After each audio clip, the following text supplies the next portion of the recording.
Hello friends, this is doctor Anshika. इस video में हम बात करेंगे विटामिन डी और उसके सप्लीमेंट्स के बारे में।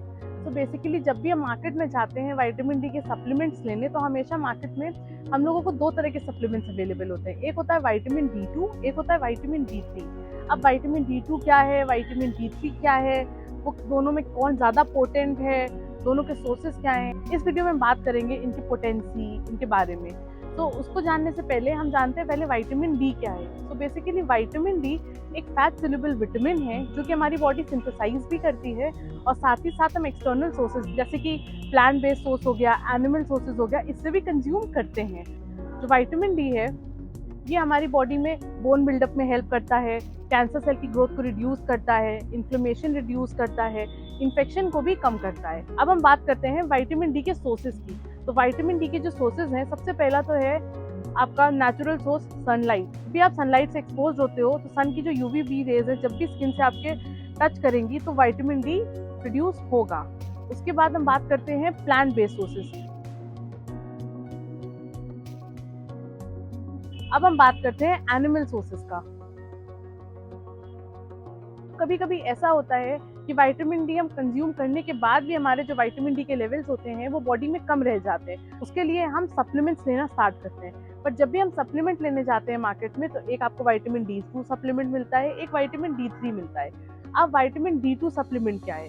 तो बेसिकली जो विटामिन डी टू है उसको अर्गो कैल्सिफेरॉल कहते हैं। जो अर्गो कैल्सिफेरॉल है इसको हम लोग प्री विटामिन डी भी कहते हैं, और ये आपको वेजिटेरियन सोर्सेज से मिलता है, जैसे कि प्लांट सोर्स हो गया, मशरूम्स हो गया, इन सबसे अवेलेबल होता है। फिर जब हम बात करते हैं विटामिन डी थ्री के सोर्सेज की, जिसको हम लोग कोल कैल्सिफेरॉल कहते हैं, तो ये पहली बात तो हमारी बॉडी में प्रोड्यूस होता है नेचुरली जब भी हम सनलाइट की यूवी बी रे से एक्सपोज करते हैं।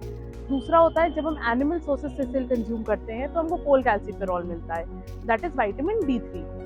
अब दोनों की पोटेंसी की बात करते हैं। दोनों ही विटामिन डी के सोर्सेज हमारे ब्लड स्ट्रीम में इक्वली एब्जॉर्ब होते हैं, पर जब हमारे लिवर में जाते हैं मेटाबोलाइज होने के लिए, विटामिन डी टू कैल्सिफिडायोल जो यील्ड करता है वो विटामिन डी थ्री के कंपैरिजन में कम यील्ड करता है, और जो विटामिन डी थ्री वाला है वो डी टू के कंपैरिजन में ज़्यादा यील्ड करता है। इसकी वजह से विटामिन डी थ्री का जो सोर्स है वो ज़्यादा पोटेंट होता है as compare to vitamin D to.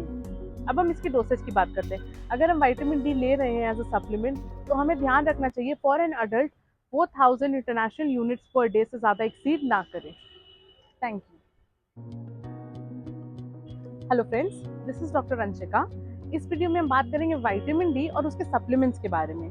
तो बेसिकली जब भी हम मार्केट में जाते हैं विटामिन डी के सप्लीमेंट्स लेने, तो हमेशा मार्केट में हम लोगों को दो तरह के सप्लीमेंट्स अवेलेबल होते हैं। एक होता है विटामिन डी टू, एक होता है विटामिन डी थ्री। अब विटामिन डी टू क्या है, विटामिन डी थ्री क्या है, वो दोनों में कौन ज़्यादा पोटेंट है, दोनों के सोर्सेज क्या हैं, इस वीडियो में बात करेंगे इनकी पोटेंसी, इनके बारे में। तो उसको जानने से पहले हम जानते हैं पहले विटामिन डी क्या है। तो बेसिकली विटामिन डी एक फैट सोल्यूबल विटामिन है जो कि हमारी बॉडी सिंथेसाइज भी करती है, और साथ ही साथ हम एक्सटर्नल सोर्सेज जैसे कि प्लांट बेस्ड सोर्स हो गया, एनिमल सोर्सेज हो गया, इससे भी कंज्यूम करते हैं। जो विटामिन डी है ये हमारी बॉडी में बोन बिल्डअप में हेल्प करता है, कैंसर सेल की ग्रोथ को रिड्यूस करता है, इन्फ्लेमेशन रिड्यूस करता है, इन्फेक्शन को भी कम करता है। अब हम बात करते हैं विटामिन डी के सोर्सेज की। तो विटामिन डी के जो सोर्सेज हैं, सबसे पहला तो है आपका नेचुरल सोर्स सनलाइट। भी आप सनलाइट से एक्सपोज होते हो तो सन की जो यूवी बी रेज है जब भी स्किन से आपके टच करेंगी तो विटामिन डी प्रोड्यूस होगा। उसके बाद हम बात करते हैं प्लांट बेस्ड सोर्सेज की। अब हम बात करते हैं एनिमल सोर्सेज का। कभी कभी ऐसा होता है कि विटामिन डी हम कंज्यूम करने के बाद भी हमारे जो विटामिन डी के लेवल्स होते हैं वो बॉडी में कम रह जाते हैं। उसके लिए हम सप्लीमेंट्स लेना स्टार्ट करते हैं। पर जब भी हम सप्लीमेंट लेने जाते हैं मार्केट में, तो एक आपको विटामिन डी टू सप्लीमेंट मिलता है, एक विटामिन डी थ्री मिलता है। अब विटामिन डी टू सप्लीमेंट क्या है?